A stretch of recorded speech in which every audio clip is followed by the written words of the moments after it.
আগামী বছর এপ্রিলে নির্বাচনের ঘোষণা দেওয়ায় হতাশ বিএনপি।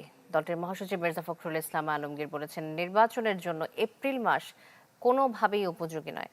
আর যেন তেন নির্বাচন চায় না জামাতে ইসলামী। অন্যদিকে এনসিপি নেতা হাসনাত আব্দুল্লাহ বলেছেন যে নির্বাচন গ্রহণযোগ্য করতে দরকার জুলাই সনদের স্পষ্ট ঘোষণা।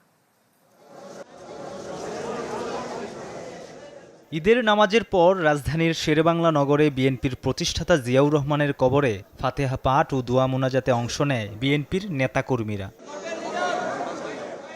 এ সময় দলটির মহাসচিব মির্জা ফখরুল বলেন, জাতীয় নির্বাচনের জন্য এপ্রিল মাস কোনোভাবেই উপযোগী নয়। জানান, ডিসেম্বরের মধ্যে নির্বাচনের ঘোষণা না দেয়ায় হতাশ গোটা জাতি।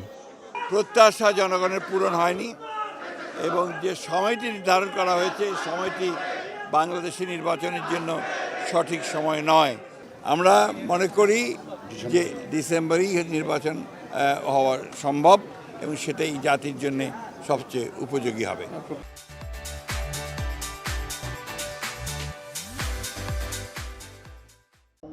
মৌলভীবাজারে নিজ গ্রামে জামাতে ইসলামীর আমির ডাক্তার শফিকুর রহমান ঈদের জামাত শেষে বলেন, জাতি যেন তেন নির্বাচন চায় না। পরপর 3 বার মানুষ ভোট দেওয়ার সুযোগ পায়নি। সুষ্ঠু একটা নির্বাচনের জন্য আমরা 4টা কথা বলেছি। সংস্কারটা হতে হবে, বিচার দৃশ্যমান হবে, তারপরে জুলাই যেটা ঘোষণা সেটা হবে, এরপরে নির্বাচনের সমতল মাঠ, সবার জন্য সমান মাঠ তৈরি করতে হবে।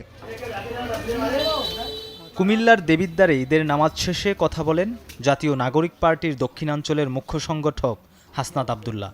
প্রধান উপদেষ্টার নির্বাচনের ঘোষণাকে স্বাগত জানিয়ে বলেন, নির্বাচনকে গ্রহণযোগ্য করতে হলে সবার আগে দরকার জুলাই সনদের স্পষ্ট ঘোষণা। এই এপ্রিলের পূর্বেই আমাদের জুলাই সনদ এবং আমাদের ঘোষণাপত্র আমাদেরকে অবশ্যই দিতে হবে। লেভেল প্লেইং ফিল্ড নিশ্চিত করতে হবে এবং আমরা সেই জায়গায় আমরা বলেছি যদি এই বিষয়গুলো থাকে তাহলে এপ্রিল ইতিবাচক। মির্জা রাকিব, চ্যানেল 24, ঢাকা।